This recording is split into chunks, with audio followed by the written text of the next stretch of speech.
The Overlord movie might not have been met with the best reception, but perhaps I can make it better by filling in some of the gaps for you. We'll be going through all the events of the movie and comparing them to the novel, so expect multiple parts spanning across multiple videos. For now, we're gonna start things off with Demiurge's initial invasion of the kingdom. A very tense opener that introduces these two characters just to kill them immediately after. It's the classic Overlord moment of these characters are supposed to be strong, but then they met Ainz. So, if you're looking to see more of what this movie had to offer, stick around as this will cover all the fun and interesting details they missed. Let's get started. Oh, and for those wondering what's happening with the Overlord figure, I'll have an update for that at the end of the video. For now, just know that things have finally started moving again. But anyway, Part 1, The Evil Emperor Yaldabaoth, covering Chapter 1 of Volume 12 of the light novel. To start things off with our setting, this here is the Sacred Kingdom Roble. Ainz's Sorcerer Kingdom is located here, then in between you have the Slain Theocracy and the Demi-Human Enclave.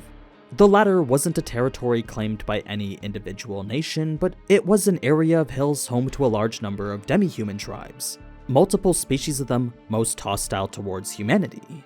They were also hostile towards themselves, so it was that infighting which allowed the Holy Kingdom to survive so long.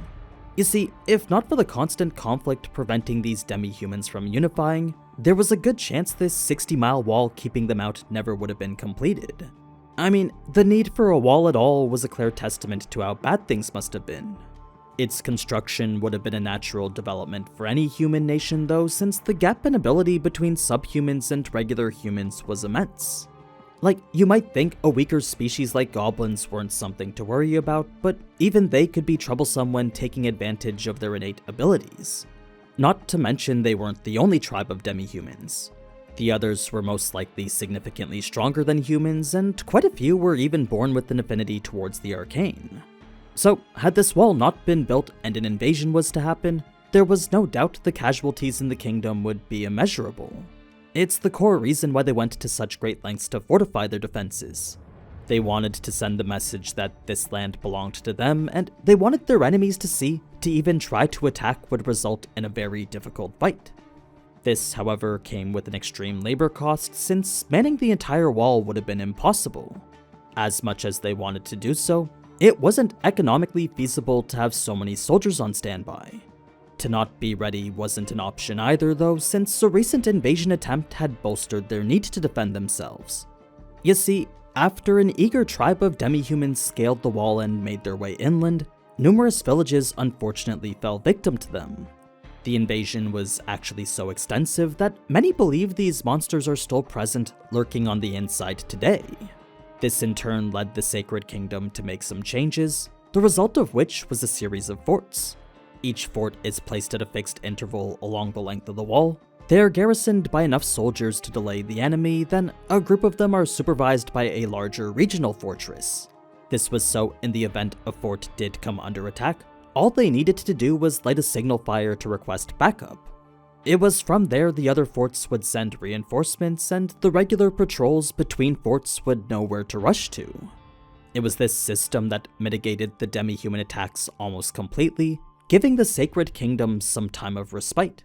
For the leaders, this still wasn't enough to give them peace of mind yet though, since to them, a stronghold wasn't enough to defend themselves. No, what the king at the time wanted was total security. This gave birth to the National Mobilization Order, and that was a decree that ordered the conscription of the kingdom's citizens. What this means is that whenever any person comes of age, they would be forced to undergo training and do mandatory service somewhere along the wall. This provided the kingdom the labor they needed to man the wall, allowed settlements of bigger sizes to defend themselves, and could even have them become military bases if necessary. So it was from this that the Sacred Kingdom had strengthened themselves both inside and out. They were a nation who had taken every precaution against invasion. All this was anchored by 3 very large fortresses, each stationed at the only entry points one could use along the wall. Most of the times they were used as gates, but if necessary, any could be used as a barracks. They were meant to house any number of citizen soldiers should the National Mobilization Order be invoked. So, it's one of these fortresses we find ourselves at here, currently manned by Orlando Campano and the squad he was in charge of. His rank was that of squad leader, only below that of company leader and commander, while far above the lower ranks of trainee, soldier, and soldier first class. Orlando definitely could have risen to a rank higher than this, but despite having one of the most prestigious awards the kingdom could give him, he was held back by his own attitude. You see, Orlando was a man who hated taking orders, and as a warrior focused on strength and strength alone, he would only follow orders if they were given by someone stronger. This resulted in him clashing with nobles and superiors, leading him to get demoted frequently. He'd actually been demoted a total of 10 times now. Now, normally this would get any soldier thrown out, but because Orlando was strong and had a certain attractive charisma, he was too valuable of an asset to just abandon. He brought order to other disruptive soldiers just like him, and that gained him a rank that was effectively outside the system. To others, Orlando was a kind of anomaly. It was at the end of Orlando's watch that Pavel would come to relieve him, an interaction which would show a lot about both characters. Like, it's not surprising Pavel was a recipient of the same prestigious award Orlando was, but what is the fact Orlando was willing to show him respect. As it turns out, Pavel was one of the elite soldiers who had beat Orlando. Orlando refused to quit until he won himself, but until then, he would respect Pavel as an equal. Pavel was an expert in a different field entirely though, as his specialty lay with the bow. His one weakness was conversations about his daughter, since the moment she was brought up, he wouldn't stop talking about her. This was a tough lesson Orlando had learned numerous times before, leading him to avoid it as best he could. For the times when he couldn't, Orlando knew he simply needed to listen attentively, then end it with either a compliment or a change of topic to something more important. What could possibly be more important than Nea? Well, that would be topics related to his work.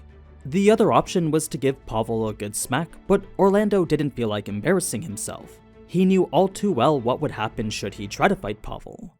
It wasn't even the fact he was ranged that won him their last duel. Pavel had beat Orlando fighting close. So, for Orlando, who was once the arrogant warrior running the fort, it was the archer Pavel who had knocked him down a peg. All without using his bow either.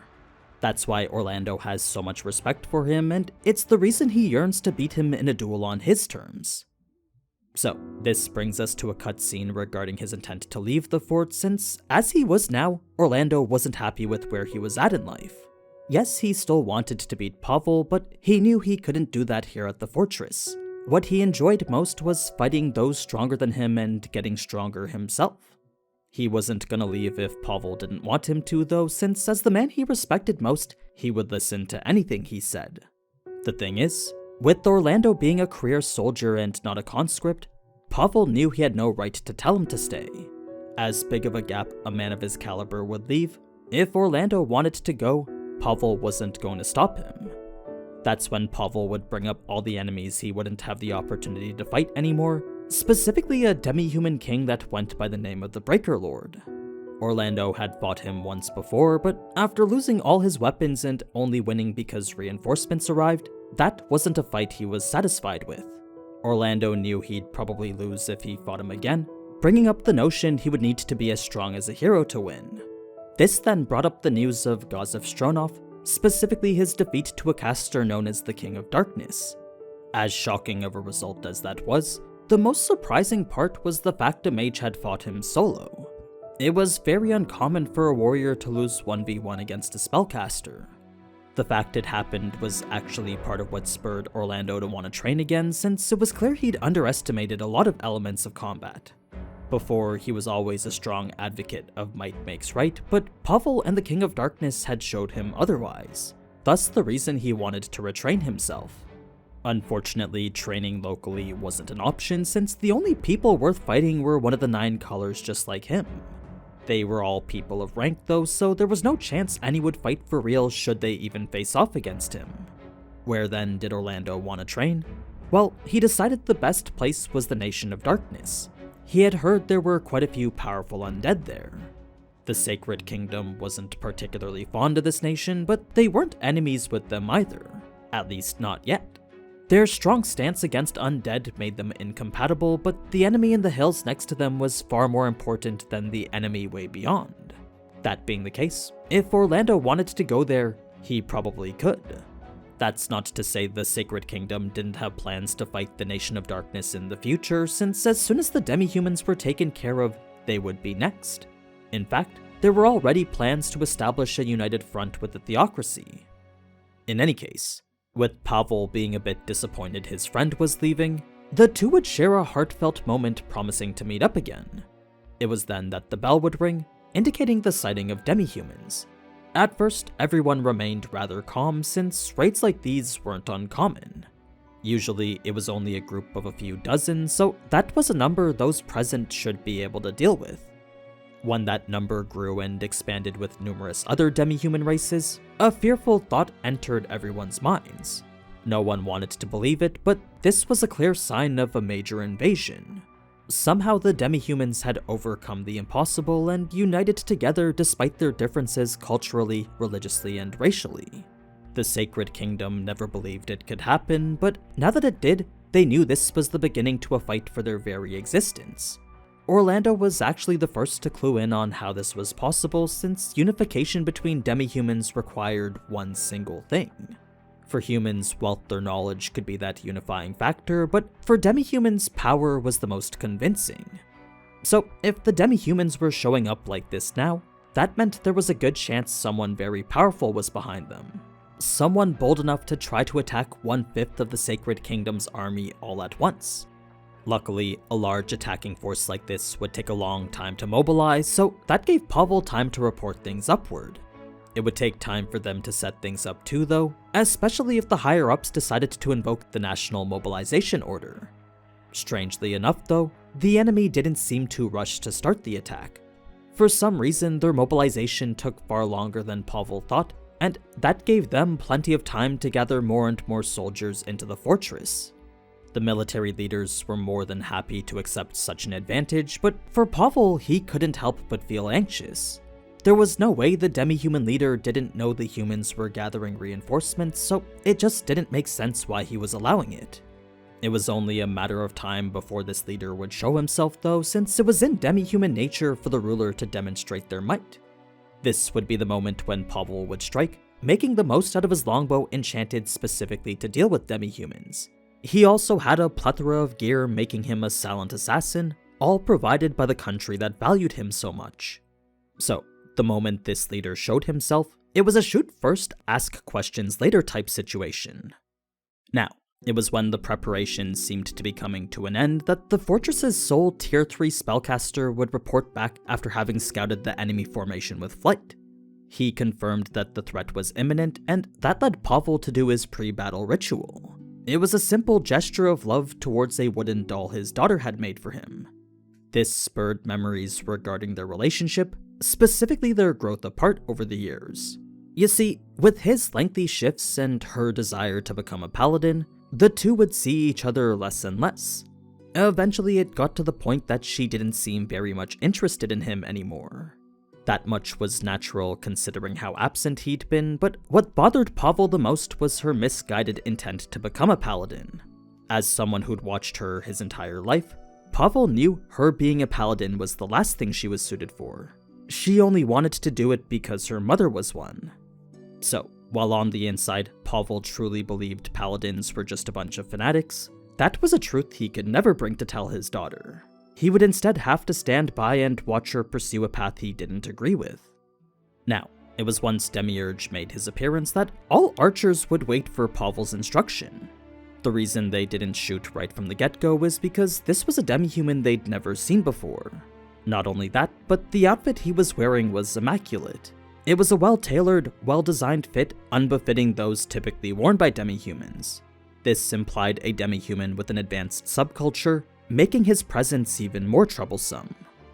When it came to the initial warning here, this was given by one of the Sacred Kingdom's only 5 generals, and he did so pretty much alone, just in case an attack happened to be directed at him. It was a safe tactic intended to prevent the fort from losing all its military planners. Demiurge would then introduce himself as the Demon Emperor Yaldabaoth. He would quickly mention his hiccup in the Riestes Kingdom, then proclaim his intent to bring despair and destruction. His words were filled with such wholehearted malice that for the first time, Pavel understood what it meant to truly be evil. It was a message so foul that, upon hearing it, a primal fear overwhelmed his entire body. The commander and Demiurge would then share a few more comments back and forth, then Demiurge would finish it up with a statement saying surrender was unacceptable. For him, all he wanted was to be entertained. This would be the moment Pavel would launch his surprise attack, a series of 51 arrows all enchanted with various elements. Every single one struck their target without fail, but still Yaldabaoth endured all without flinching. Not only that, but the arrows which should have made impact simply fell as if they didn't. It was an outcome that made it clear Yaldabaoth had some type of immunity. This meant victory now depended on trying different arrows to gather information, but it was before Pavel could lose his next Holy One that Demiurge would unleash the 10th tier magic Meteor Fall. It was an attack which would kill Pavel instantly. It was before he was engulfed by its blinding heat though that, for a brief moment, Pavel would see his wife and daughter. They would be the last things he saw and thought about before he died. This is where the story switches focus over to Demiurge, who, after careful planning, made sure this assault wasn't to be hindered by anyone like those who once invaded Nazarick.